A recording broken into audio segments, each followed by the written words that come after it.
Buenas noches, estimados participantes de la unidad curricular Contabilidad de Costos 2.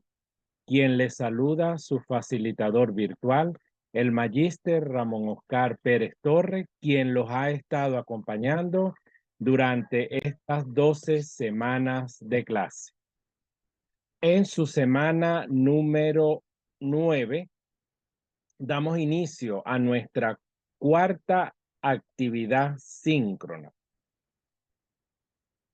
el cual vamos a hablar un poco sobre el tratamiento contable del desperdicio. Recordemos que cuando hablamos de desperdicio, desde el punto de vista contable y específicamente a nivel de costo, nos ubicamos en lo que es un proceso productivo. Para que haya un desperdicio, tiene que existir un proceso productivo, bien sea a nivel de envasado, de maduración, de fermentación, de vendimia, aplastado, dependiendo, ¿ok? Dependiendo de el rubro a lo que se dedique la organización o la empresa.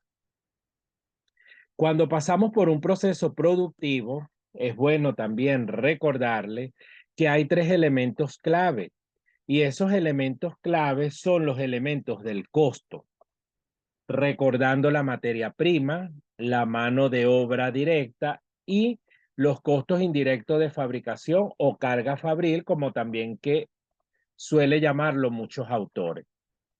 Recordemos que la materia prima no es más que ese material que yo necesito de manera directa para fabricar mi producto.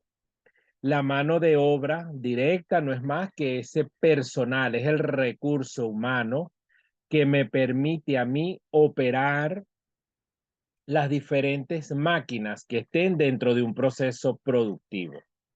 Y por último, los costos indirectos de fabricación, que son esos gastos que yo, o esos costos, ¿ok?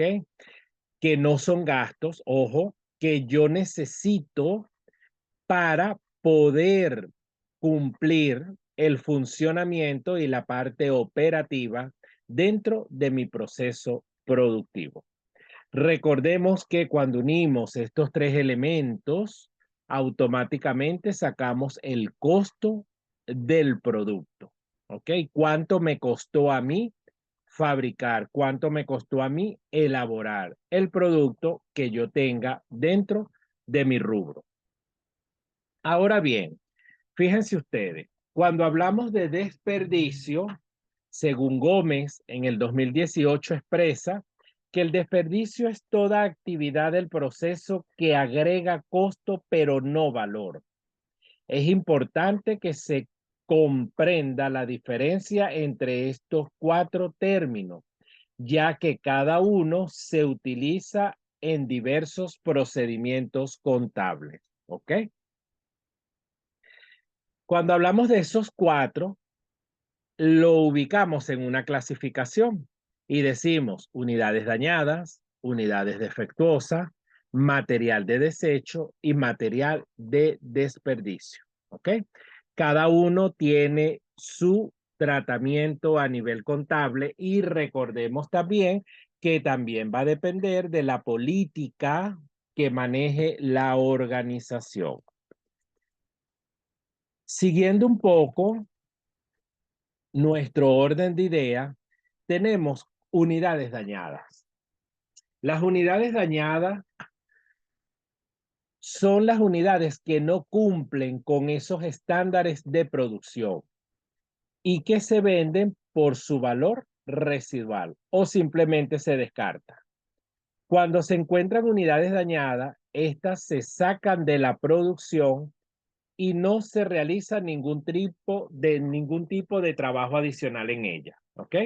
Recordemos que cuando dice se sacan de la producción es porque ya automáticamente no me sirve para que sigan incorporadas en el proceso que yo estoy elaborando.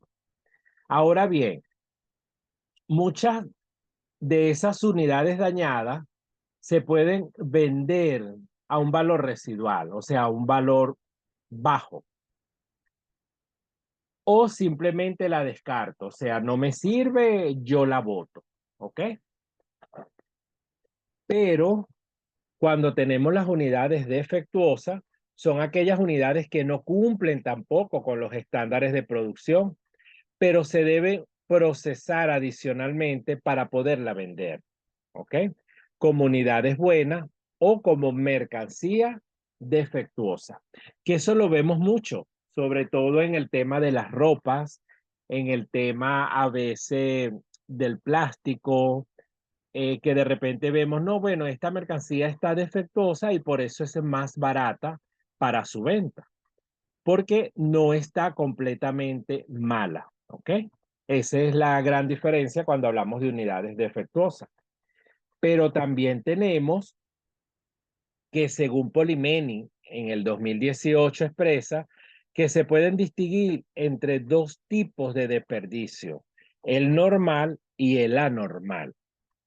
El normal es aquel que se obtiene sistemáticamente en un proceso productivo o de producción. Aunque esté funcionando de forma eficiente, la administración se debe decidir qué porcentaje de desperdicio sobre las unidades buenas puede ser considerado como normal. Por eso es que aquí es importante tener políticas internas dentro del departamento de costo o contabilidad para que puedan regir los estándares a nivel de procedimiento. Pero tenemos esos desperdicios extraordinarios, que son como quien dice los anormales. No se da en condiciones de operación eficiente, no es inherente al proceso y debe poder ser evitado y controlado.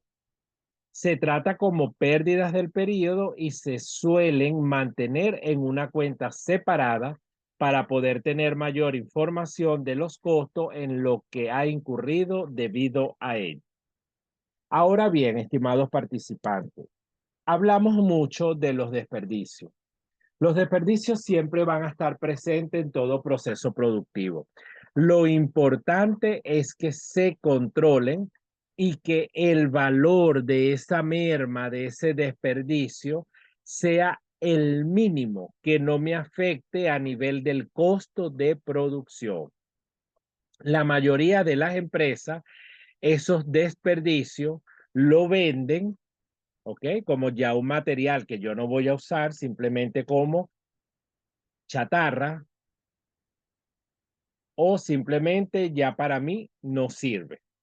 Pero también hay muchas organizaciones que se las ingenia y entran en una reingeniería de volver a procesar para mejorar la imperfección que tiene esa línea de producción o ese producto específico. ¿Ok? Es importante, estimados participantes, tener control. La parte de costo es de control y sobre todo en estos tiempos donde Venezuela sufre de una inflación acelerada, que los precios son cambiantes. Entonces, esa estructura de costo tiene que estar bien documentada, bien fortalecida y sobre todo de revisión frecuente para que me permita a mí garantizar una rentabilidad dentro de mi producción. Buenos estimados participantes, fue un verdadero placer acompañarlos en este cuarto encuentro síncrono. Eh, no me despido hasta leer este pensamiento, donde dice, ten siempre en mente que tu propia voluntad de tener éxito es mucho más importante que cualquier otra cosa. Esto lo dice Abraham Lincoln, ¿ok? Y con esto cerramos nuestro cuarto encuentro síncrono, recordándoles, estimados participantes, que estamos en la semana número 9. La próxima semana es semana 10, donde debemos estar entregando nuestra cuarta y última evaluación de este periodo académico sumativa. ¿Ok? Así que prohibido desmayar, prohibido huir. Estamos en la recta final y es donde hay que ponerle más corazón y empeño. Que tengan todos una feliz noche, un abrazo en la distancia y seguimos en línea.